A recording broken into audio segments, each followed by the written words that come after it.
और सज्जनों, आज हम यहाँ केवल चिंतित नागरिक के रूप में नहीं, बल्कि अपनी आंखों के सामने हो रहे गंभीर अन्याय के गवाह के रूप में एकत्र हुए हैं।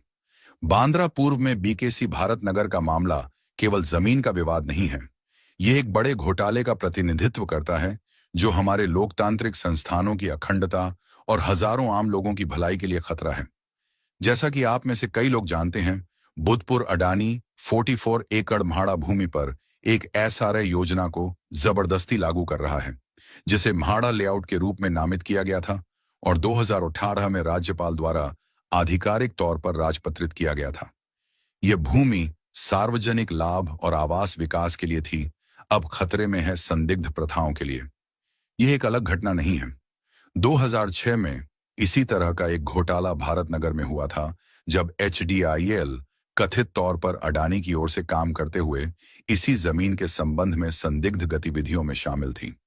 इंडियन एक्सप्रेस द्वारा प्रकाशित एक लेख में बताया गया है कि तत्कालीन रायगढ़ जिला कलेक्टर सुभाष सोनावणे, जो उस समय म्हाड़ा के कार्यवाहक अधिकारी थे, के साथ साथ एचडीआईएल के कार्यकारी अध्यक्ष राकेश कुमार वधावन और कई निदेशकों के खिलाफ एक प्राथमिकी दर्ज की गई थी।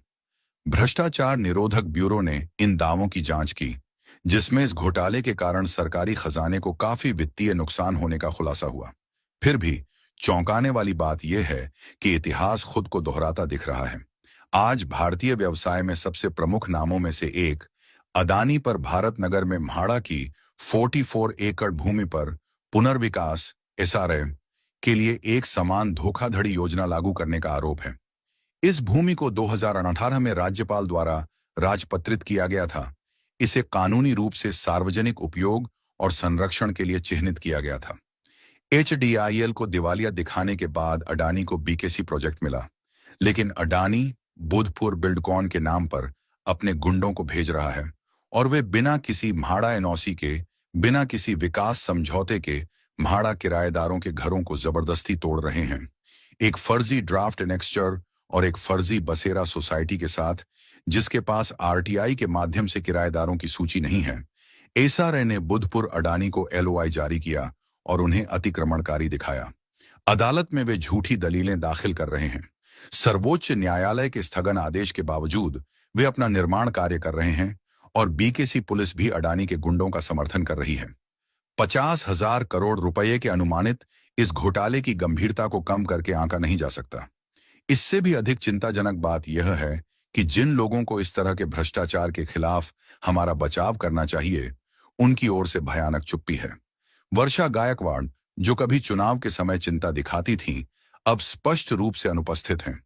इसी तरह एमएलसी अनिल परब, जिन्हें हमारी शिकायतें व्यक्त करनी चाहिए, चुप हैं।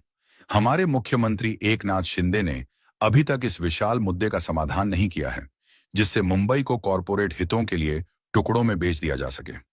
भारत नगर के निवासी विकास के विरोधी नहीं हैं।